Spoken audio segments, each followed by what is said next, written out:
Is one, and so we'll get started. I don't want to keep everyone waiting. So thank you all for jumping on today. This kind of webinar was kind of spur of the moment. We didn't do any sort of marketing promotion behind it. It was mainly just due to the fact that recently I had a lot of questions on Google Ads. So I figured we'd throw up this webinar together and help answer all of your questions. But we'll be going over how to maximizing the leads, the ROI through Google Ads, sort of how it works at a very basic level, in case you're doing it on your own, or even if you have something else running it for you, at least that way you kind of know what to look at when you're looking at those Google ad campaigns, things like that. Because I know it can get pretty confusing. There's a lot of different tabs that Google has for you there. So this is just one aspect of what we're calling the digital dominance method here at Lyft Auto Repair Marketing. And so we'll be focusing on that pay-per-click section primarily for Google Ads. So Facebook ads is another version of pay-per-click, but we're going to be primarily focused on Google here today. So just for your attention purposes, turn off cell phones, turn off Facebook, just give me your attention here. Through the duration of this webinar, probably be around 30 to 45 minutes that we'll go through, is just depending on people's questions.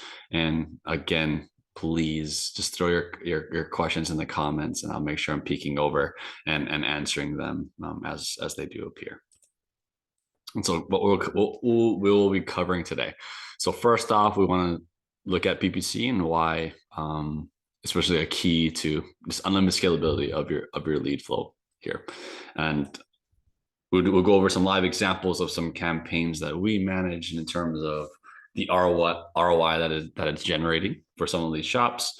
We'll go over setup, structure of the marketing campaign, looking at cost per lead, primarily looking at cost per conversion, because cost per lead can be a little bit misleading at times, and kind of some of the KPIs tracking some of the go-to metrics that you want to look at and just kind of set your goals on in terms of the ad campaign. That way you can just kind of get a feel of if you're overspending, underspending, what kind of flexibility you sort of have there.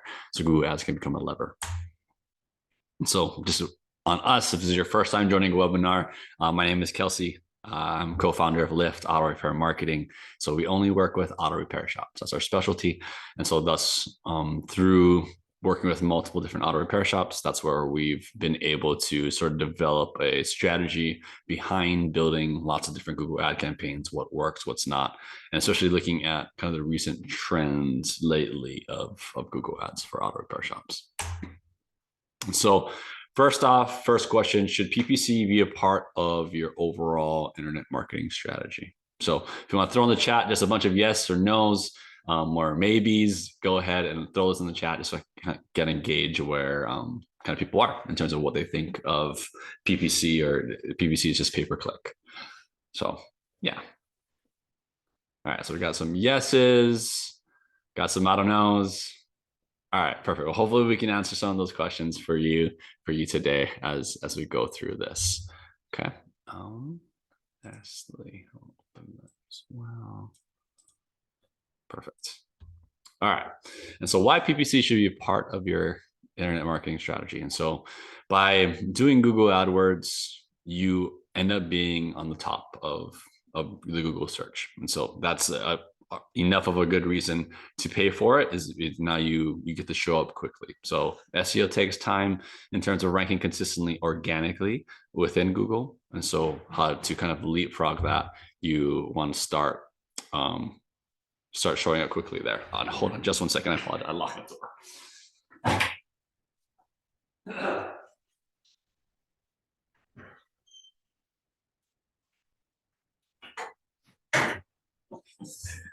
Apologize on that. I locked my wife out from the garage.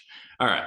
So and then it'll also help you show up as often as possible where customers are looking, and you show up from some non-geo modified terms. So outside of near me's and kind of location dependent terms, you can start showing up for those. So like mechanic, auto repair, accessory repair, just some examples there. And it allows for unlimited scalability, like I mentioned, because now you're consistently appearing for as many different search terms as possible. And you can appear there really often, just depending on the amount of budget that you do have for that. All right, and so why most pay-per-click campaigns fail. So they fail to understand the Google Ads auction process. And so there's a lot of complexity, and there's a lot of different kind of recommendations that Google has. The more that you click on the recommendations, the less optimized your campaign would be. And so I know that kind of works against, like, why would we not click on the recommendations by Google? Well, at the end of the day, you're going to put in a budget for Google on a per day basis. And so if you click on all the recommendation things, like 100%, they're going to soak up your spend. They want to make sure you're spending that money, but where they're placing it won't necessarily be what's very efficient and give you a less likelihood of it being a highly qualified lead, because they'll just start placing your ad in random places on the internet, and you're getting clicks, maybe accidental clicks, and people just with no buyer intent, and that's a waste of your money. So you want to make sure that you sort of understand the auctioning process. You're not overspending, underbidding, things like that. And another big thing that I've seen is people set up just one ad group. So you're able to set up multiple different ad groups for all types of different services. That's typically how you want to break it down, especially if you're, so you focus on European cars, you want to make sure that there's ad groups for different European makes and models. But some people just create one default and throw in all the keywords, and that will not work very well. Yes, you'll get some clicks, but again, it will not be optimized and giving you a less likely chance of it converting. And so there's also no strong call to action or offer on the landing page. And so, or first and foremost, they push it to their website instead of pushing it to a landing page on its own. Pushing it to your website, it's hard to delineate the effectiveness of your Google ad campaign. But then there's just a lot of different button clicks typically on your website. Your website will explain a lot of different elements. And when you're using Google Ads, you want it to be quick and easy for someone to either call, fill out a form, and then boom, you have their information, you get them in the door. That's the whole purpose. You already spent that ad money. Organically, it's different. They're doing a lot more research, things like that. So it's fine that's where they're going to their website landing page. You want to make things simple.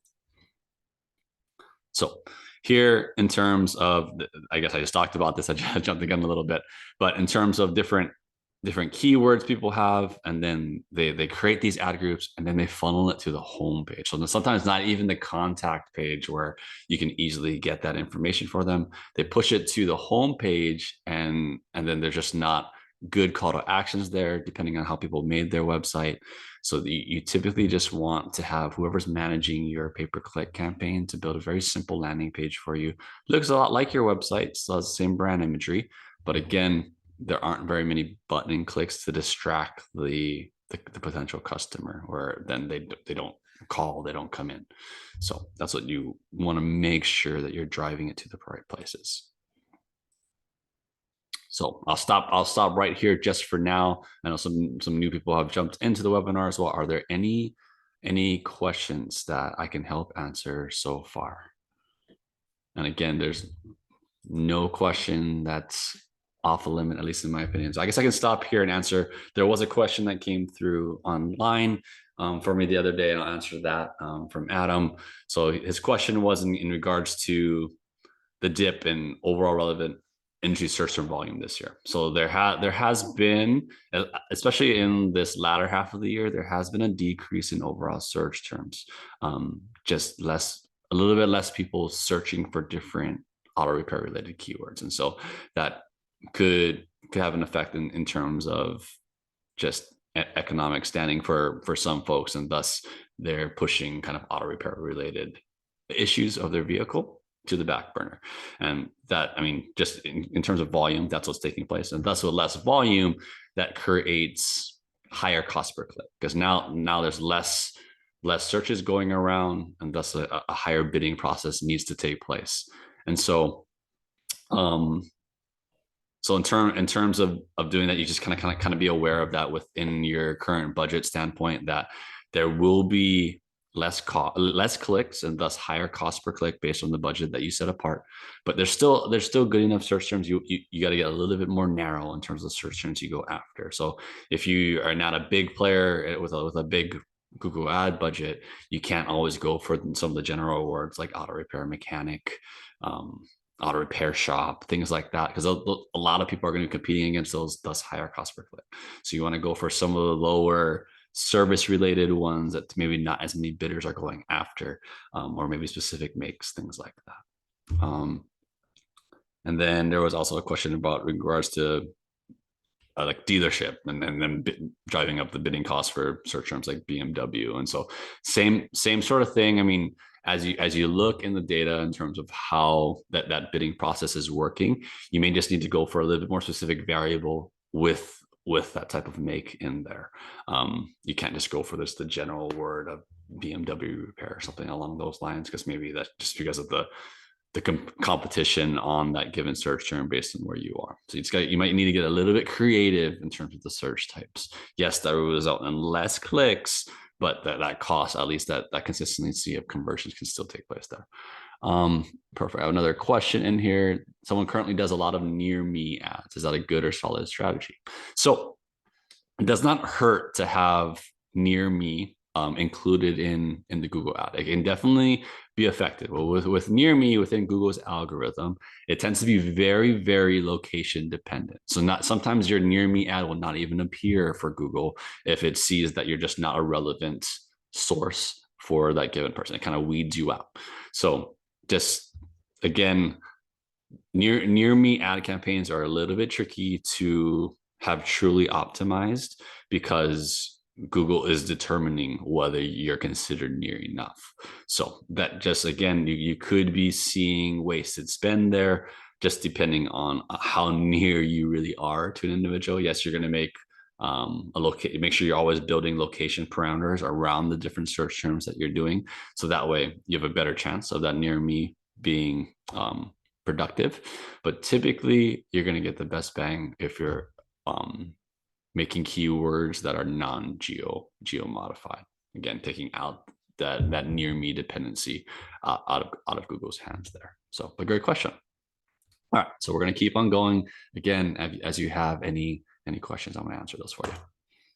So here's an example of a dashboard. So typically you want to understand what is going on in Google. So what we do is we create a separate dashboard for some of our owners to see and digest what is truly happening within their campaign. And yeah, so this was back in May. I should have created a more up-to-date dashboard here, but here, kind of to give you an idea of what we shoot for as goals. So cost per click, we usually shoot a goal of $7. Recently, we've been pushing that up a little bit towards 10, just again, based on the overall volume, overall competition, things getting a little bit more expensive. And so the goal has to shift. You can't just keep, again, shooting for a certain number, but cost per click isn't as important as cost per conversion. Cost per conversion is where a conversion is consisted of if someone calls through clicking on the Google ad or they fill out a form on your Google ad landing page.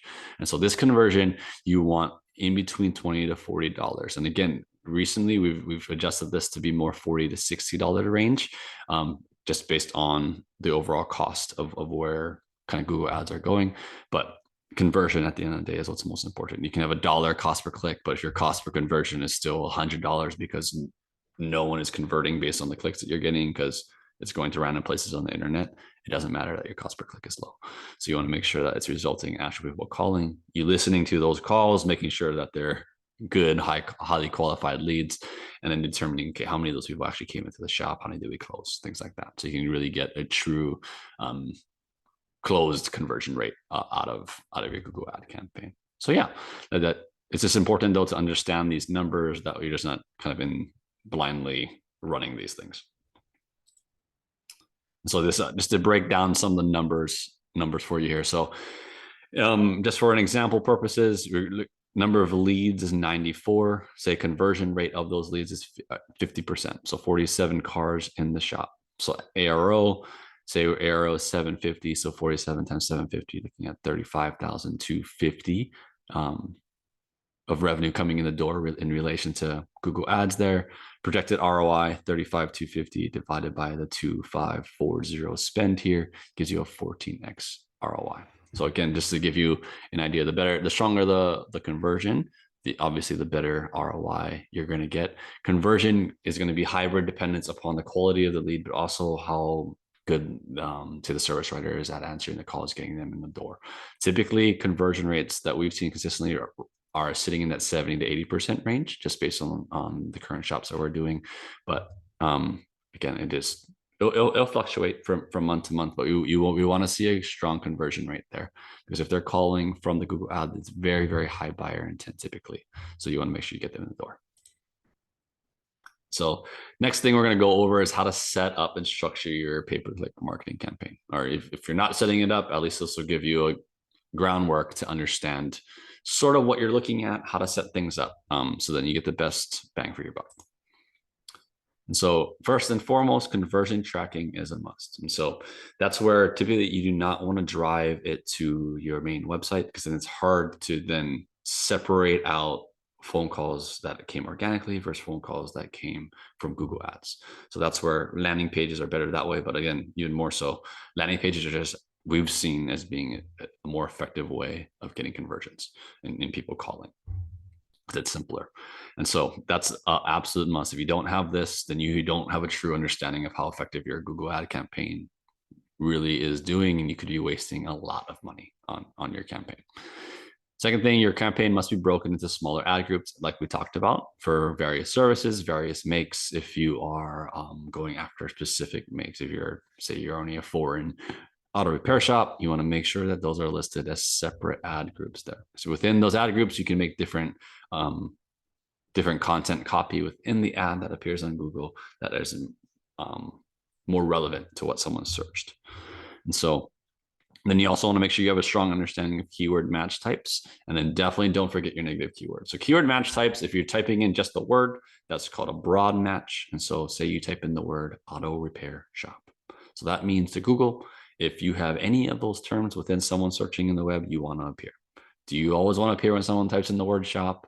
Absolutely not. But Google, based on how you made it, that's how Google will kind of determine. They'll just, oh, it's close enough. And so we don't want any close enough. So you want to at least do what's called a phrase match. You put little quotation marks around the edge of a keyword when you're typing. It makes it a little bit more specific for Google to understand that, oh, I want to go after this certain phrase featured within a search. So that's sort of how it works. And negative keywords, you typically don't want to put on a list of like competing businesses in the area, because again, if someone's typing in a competing business, the chance of you winning that business over is very slim. So you're wasting dollars. And just really, if you're not doing auto body work, making sure any collision, those type of words are all negative keywords. Next, you want to need to write compelling text ads that resonate with the customer and what they typed in. So you want to make sure that if the search term is brake repair, that it has something about brakes. Maybe if you are running a sort of special on brakes, you have that featured as a potential content, and you want a few options for Google to be able to read and register, because then you let it do its thing and read on that. In terms of that, you do not want to just put like just 3 different lines of text and hope that works. Just give Google some data to like run different things within Search and AdWords. You want to leverage ad extensions to make your ad stand out, eat up more space on Google search. There's bunch of different extensions you can run. Make sure that they're being created and leveraged. You have to land visitors on solid, well thought out pages on your site that are built to convert on the landing page. And then you want to just constantly be doing testing, tweaking, fine tuning. There's always things to improve within a Google ad campaign. So again, like I mentioned, don't think about setting other penalty of conversion tracking in place. And that's not just reading the cost per click on Google's dashboard. It's actually having some sort of conversion piece there where you can hear calls, things like that. So essentials of conversion tracking. So dynamic number swapping with different numbers for PPC traffic versus organic or direct traffic. So again, this is mainly if you're driving traffic to a home page or some place where people can find that given page organically as well, where you need to have a delineation between numbers of how they got there. To make it simpler, create a landing page. The landing page is only driven from Google Ads. Anyone calling that number had to have come from Google Ads. Web form tracking, same sort of thing. And then conversion tracking built into the AdWords campaign. You want to make sure those are linked together. Sometimes that consistency of what actually converted on the landing page to Google Ads kind of conversion number there is not accurate. For some reason, it doesn't register every time that does come through. So that's where you definitely want to make sure there's another reporting piece that's really registering the number of calls, number of forms, things like that. So most important KPIs at the end of the day. Total spend. You want to understand how much you're spending each and every month on Google Ads. Then you also want to understand cost per click.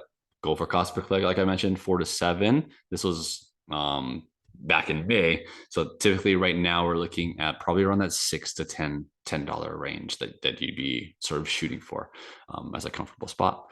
Cost per lead, so cost per conversion. The goal was 20 to 40. Right now we're more like 40 to 60. So things are, again, getting more expensive just based on currently where we are.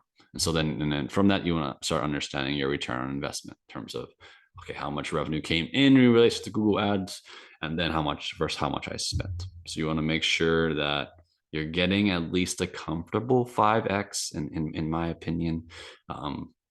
Or if you're shooting really low, then yes, you do 2x. But yeah, you want to typically 5 to 10x is what you'd hope to be getting out of it.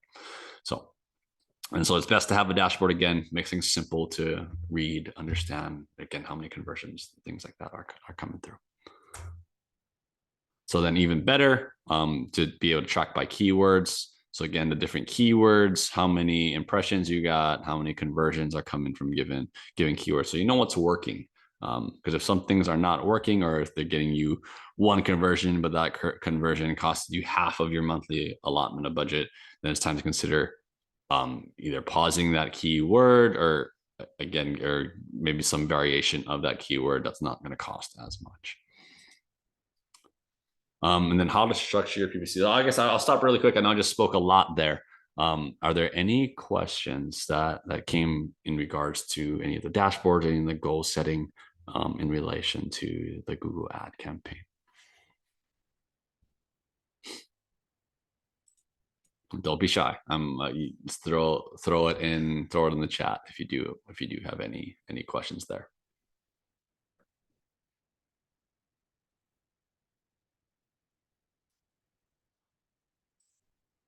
All right, I'm not seeing anything come through. If I'm missing it, I do apologize. So I'm not seeing anything come through in the chat, so I'm going to keep on going.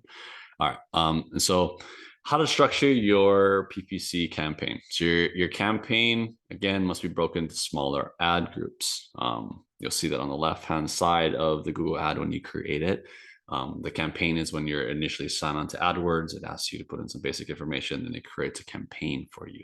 Within that campaign, you have a bunch of different little ad groups. And so sometimes if you don't know that, you'll create one ad campaign. And you throw in all your keywords on there, and then you think you're done.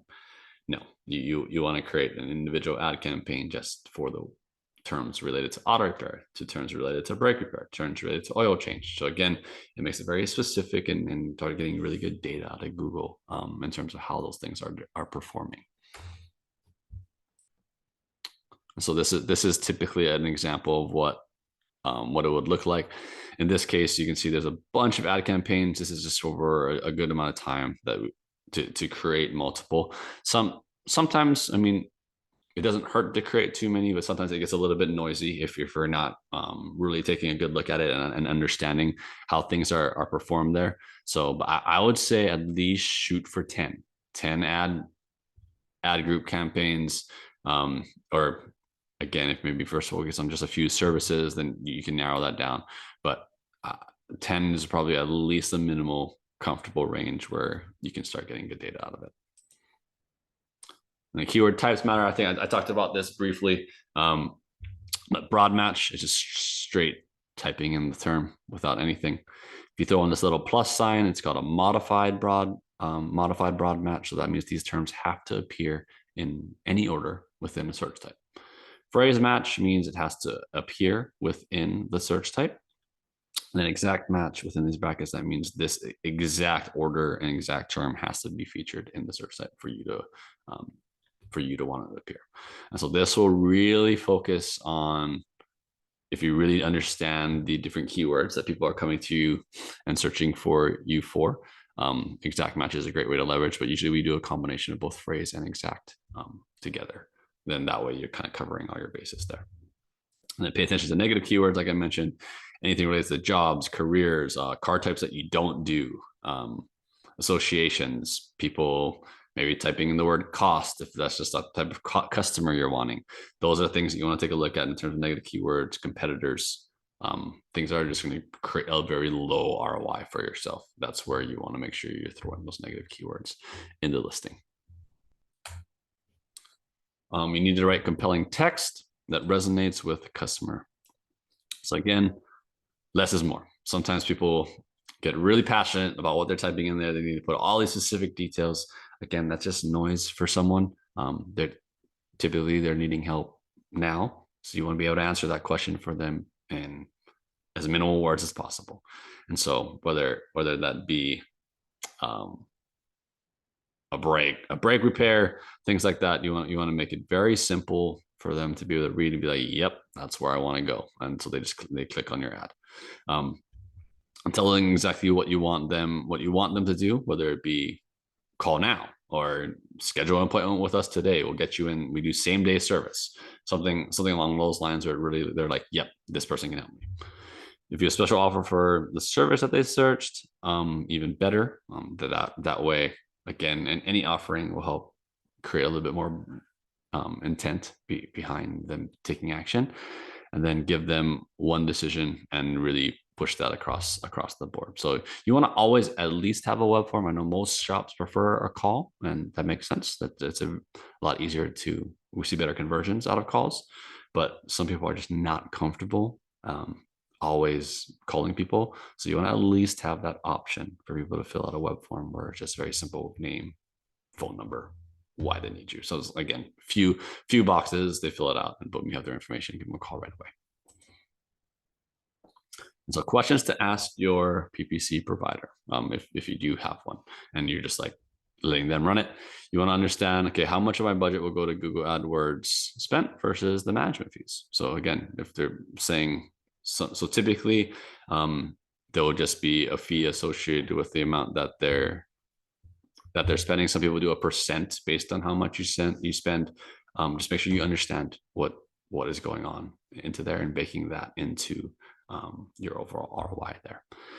What type of tracking will we put in place? Do you do AdWords calls, web form conversion tracking, whatever it may be, where the calls are getting tracked? Make sure you understand all of that aspect. Because again, if you don't know where that is, then it's a major disadvantage to understanding the ROI that you're getting out of it.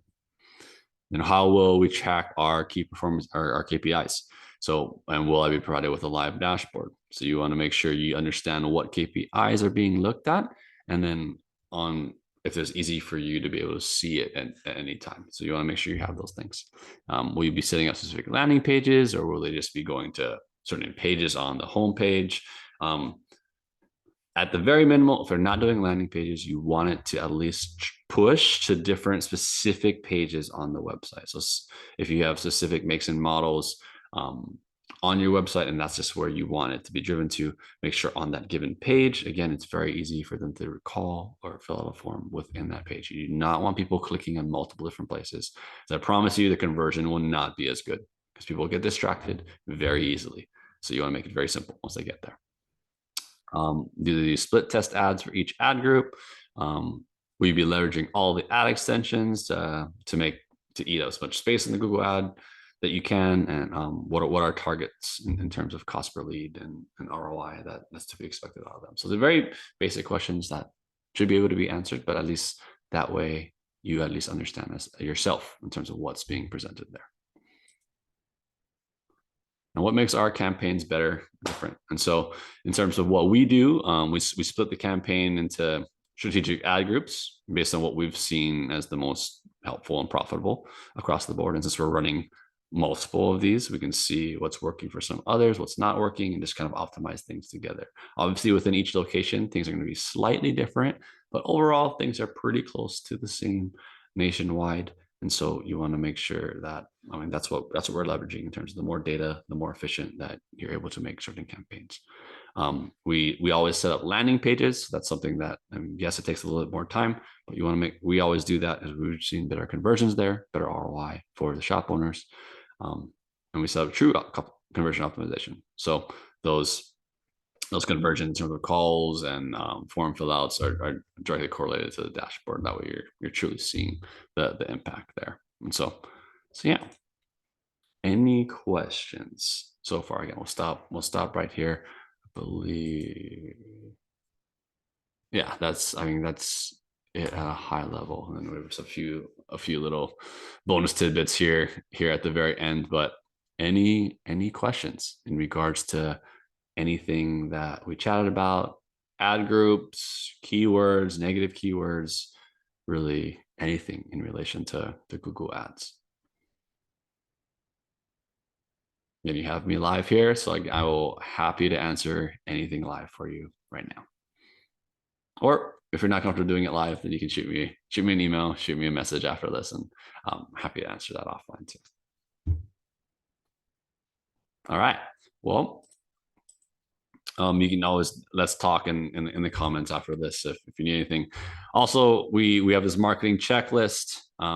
That way you can just go over some of the basics in terms of what you have done, what you have not done, making sure that those things are getting taken care of. So go to this link, go.liftautorepairmarketing.com/marketing checklist. You can also find that within our website.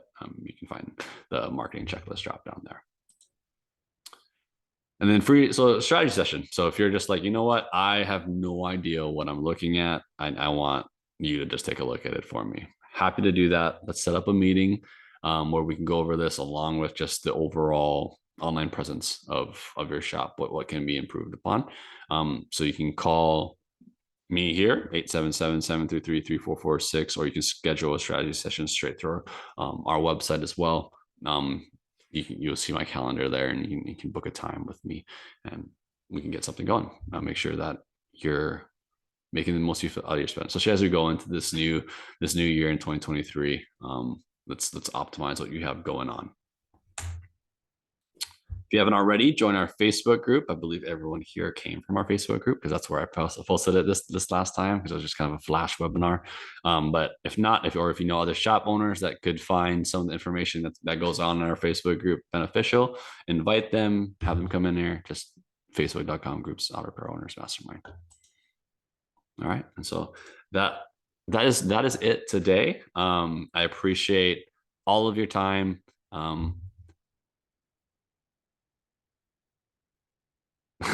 Well, appreciate that, Lee. Let me know that it was a great presentation. So much, even a dinosaur like him does not need to ask follow-up questions. You're definitely not a dinosaur, Lee, and I hope you are doing well. I know it's been a little bit since we last spoke, but I hope you and the family are doing great. But again, if any of you need to meet, or if you're watching the replay of this and you're like, I didn't get a chance to have my question answered since you weren't on with me live, shoot a comment below, schedule a meeting, call me, whatever's the best mechanism for you. Happy to just help out where we can. But if not, hope everyone had a great Thanksgiving, has a Merry Christmas coming up, and let's crush it together in this new year. All right. Appreciate you guys. Take care. Have a good one.